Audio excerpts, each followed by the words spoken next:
The Red Rock Secret Mountain Wilderness is a small but encompassing area about 30 miles south of Flagstaff. Sedona, the town situated in the center of it, is home to one of the richest hiking, biking, and trail networks in the state.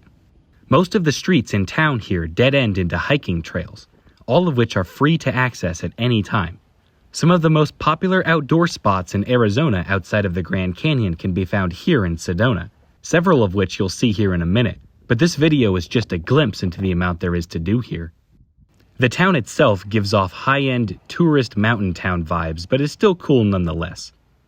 Sedona and the Red Rock area around it is packed for most of the year, as you'll see, though not without good reason. There's also 2 state parks nearby that look pretty cool too, but I didn't want to pay to get in when I could just do this for free, so...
This tiny mean-looking little guy is an Arizona bark scorpion.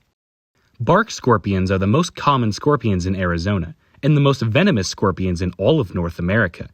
Baby scorpions, like this guy here, are actually far more dangerous than the adults. While they both carry the same amount of venom in their tails, adult scorpions have better control over how much venom they release when they sting, and typically don't use it all at once. Babies, on the other hand, haven't developed as strong of control over their venom, and typically inject all of it at once. Scorpions use their venomous tails to hunt for small insects, grabbing them with their pinchers and then stinging them until they die.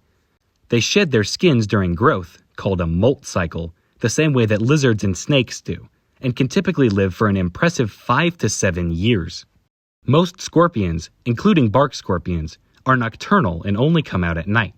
I only saw this guy because the couple in front of me on the trail was flipping rocks searching for scorpions, and found him underneath. Similar to possums, female scorpions carry their babies on their back when they are first born, and can carry up to 30 at a time until their first molt cycle. Also, one of my favorite bizarre fun facts in all of nature is that due to a somewhat unusual makeup of their exoskeletons, scorpions glow underneath a blacklight, which makes them incredibly easy and kind of hilarious to find at night. As someone who's been stung by a scorpion twice at the same time before, The sting is no joke and should always be treated immediately, preferably with antivenom, which is carried by all hospitals in Arizona. As the National Park Service website recommends, watch these animals, but do not handle them.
Is this the 7 pools?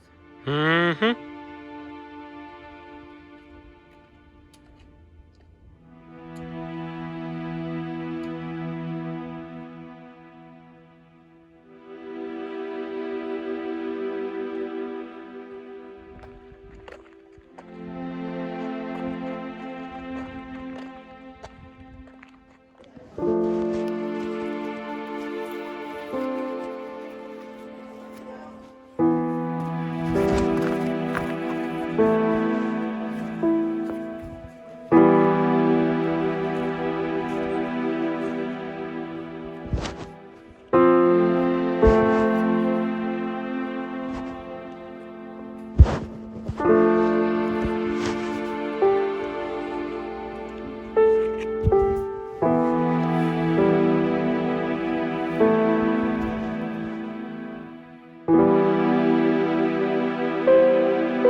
The Red Rock Wilderness doesn't allow campfires, and I wanted spaghetti, so I camped just south of Sedona near the town of Cornville.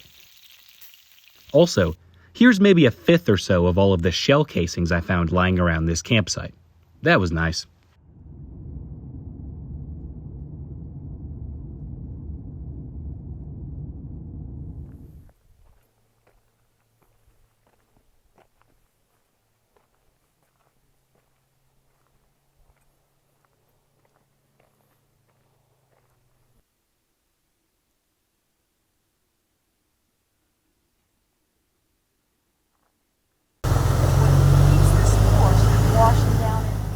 In many of the more popular areas around Sedona, the guided tour jeeps and four-wheelers are pretty much just a part of the scenery.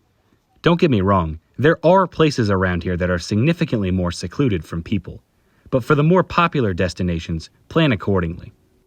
Devil's Bridge, which you will see at the end of this hike, was incredibly nice today in late September and had a few people that I made friends with. But in the summertime, the guides online warn that the line to stand on the bridge lasts for nearly an hour.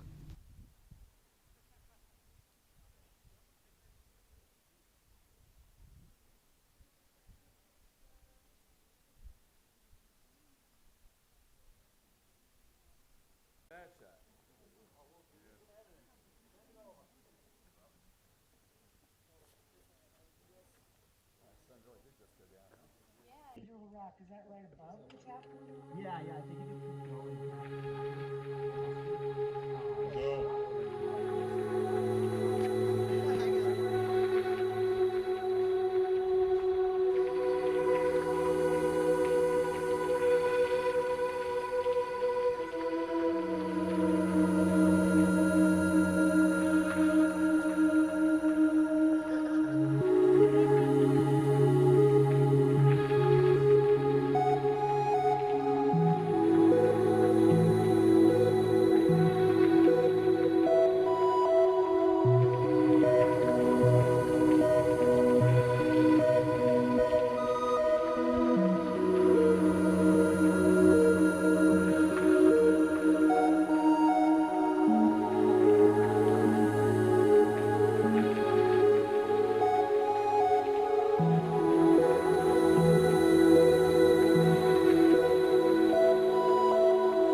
This small, brightly colored little toad is a red-spotted toad, one of the most common toads in Arizona, with a habitat stretching from southern Nevada through the tip of Baja California. While this one here has a dark red coloration on the top and an almost green look underneath, these toads vary in color based on the rock makeup where they live. This one here has a vibrant red to match the red rocks of Sedona, while others have a more white or grayish red when found around limestone or volcanic rock. They are typically active during dawn and dusk, stretching into nighttime, so it's unusual to see one like this in the early afternoon. They are the only toads native to the southwest who lay their eggs one at a time, instead of in large numbers like most amphibians. Red-spotted toads eat mostly insects and stick mostly close to running water, like the stream just underneath Raven Cave here, but have a high tolerance for water loss and can easily survive the arid deserts of Arizona. They're better than most toads at rock climbing, and I chased this one all the way from the ledge of the cave to the water, before he slipped into his rock crevice and I left him to be by his creek.